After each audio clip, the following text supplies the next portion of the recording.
Hey everyone, so I wanted to do this really quick tutorial to help those of you who write Christian and faith-based content to kind of hone in on what area of your general topic that you should actually be writing on and how to pick the right keyword for it so that it will rank on Google.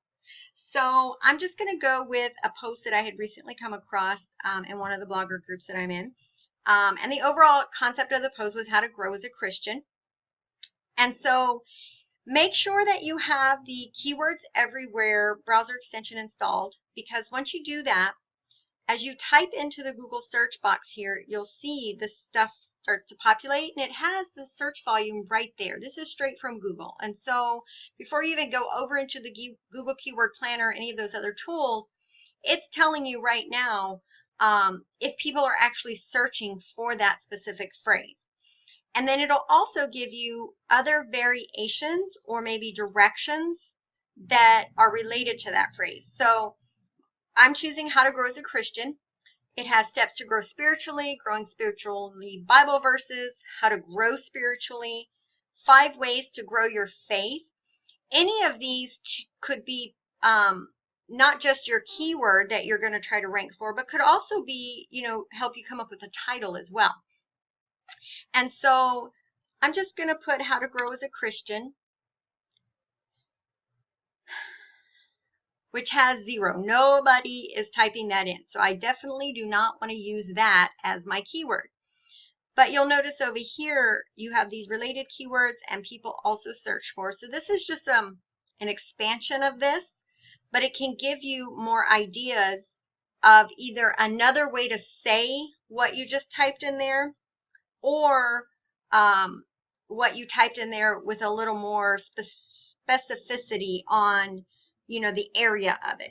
And so how to grow as a Christian, how to grow in faith, those are basically the same things, just said differently. So if you see here, how to grow in faith has 390 monthly search volume. That's a good number to try to rank for. And so let's click on this one here. It'll open up another window of posts on how to grow in faith. Again, the 390 is showing right there. And it'll also give you some additional ideas, because you're not just going to search for your main keyword phrase, but you'll also need 5 or more additional related keywords, which I talk about in my course, where you use those, why they're important. And so this will help you start kind of listing those down and figuring out how you can use them in your headers for your H2 and your H3, and then also sprinkle them throughout the content itself. And so let's say you've chosen how to grow in faith as your main SEO keyword. So the next thing you'll want to do is look at your top, 3, maybe 5, because here's the deal. Even if you showed up on like page 5 of the Google search, that's great that you finally made Google. Nobody ever clicks through to page 5 when they're looking for something. The reality is, if you're not at the top of page 1, most likely nobody's going to visit your site, right? I mean, how many of you actually scroll through to page 2 to page 3 and look through? And so even more so, because more people are doing their search from a mobile device, those top 2 or 3, they're going to click on what's in front of them and not necessarily scroll through. And so you want to look, 1, at, the titles. How are they crafting their titles for these? 2, like this is a list post, 8 powerful ways. List posts and how-tos always do really well in ranking. And so this number 1 here is 9 ways. So you would kind of take a look at this post, get a word count from it, and that's just as easy as copying the text and pasting it into a Word document, and then it'll tell you how many words it has. And so if this post is, say, 1,100 words, you need to craft your post to be 1,500 words or 1,200 words. It needs to exceed what is currently ranking in the number 1 to 3 spot. This one has 9 ways to grow in faith. You write 12 ways to grow in faith. Again, always up by a few what's already ranking. Now, of course, it needs to be quality content. It needs to be put in the proper format, and you'll get that from the other parts of the course. But this is just how to get your basic SEO keyword choice, as well as the additional keywords, and then what you need to strive for as you're writing that post. And you can go through it. So let's take how to grow your faith.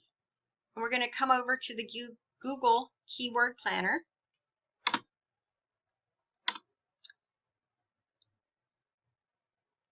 And usually what you've typed in here will come up as the first one unless there's zero search volume for it. And then you'll start seeing all these other ones. So we're going to shoot for, of course, the low competition. These ones with a high search, monthly searches are usually 2 words, maybe 1-word phrases. And the reason they're so high is because that word or 2-word phrase is also found in the larger, longer phrases.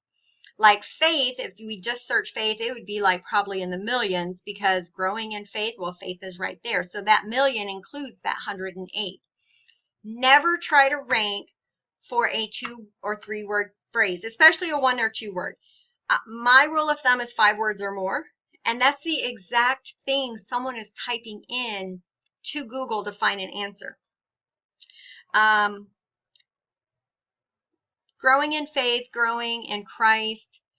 You know, this has 320 monthly search volume, but it would be really hard to put that phrase into a sentence and make it sound right. Okay, so you have to keep that in mind too, that the words, phrases that you choose also have to be able to be used naturally in a sentence, or now that one could be used as a header and it would make sense that it's not a complete sentence. But in using them in your text, you want to make sure that you can use them naturally.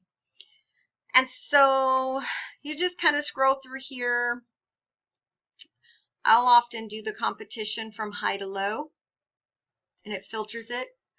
And I'll scroll down to where the lows begin and pull out some of these that are related to what I'm writing about, which is how to grow in faith, how to grow my faith, how to develop faith in God,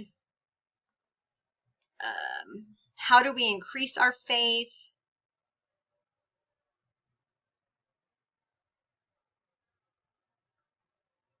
how can I increase my faith?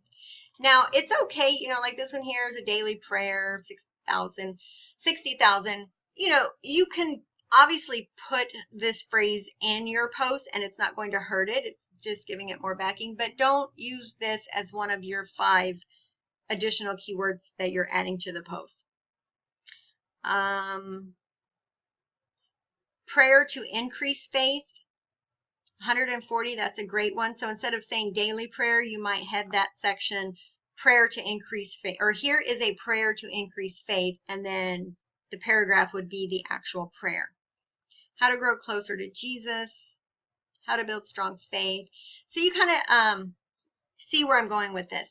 So your first stop is in Google, using the keywords everywhere as a guide, and then searching for a better choice for what you are trying to say. And again, that needs to be what more people are saying versus what you are saying, because at the end of the day, it's about what they're typing into that search box. So I hope this is helpful. I've just read so many beautiful posts in some of the Christian blogger groups, and you know, it really pains me that no one is really going to find those posts organically, because the right keywords are not being chosen. So unfortunately, you know, many of you who write for God and write this type of content are very creative, and the way the thoughts and words flow from you is in that creative manner, like those who write books. But when you're writing for the internet, it's a whole different ballgame, and you have to learn to write it for Google, not so much for the reader, because the reader will never find it until Google approves it. And in order for Google to approve it, you have to make Google understand what it's about. And so sometimes that affects the creative flow of things. But once you get the post written, you can then go back and try to put it into the right format with the headers and all of that. And then it will start ranking on that first page. So again, as far as your numbers, you know, I would stick to between 1 and 500. You know, if you got up to 800, that would be okay.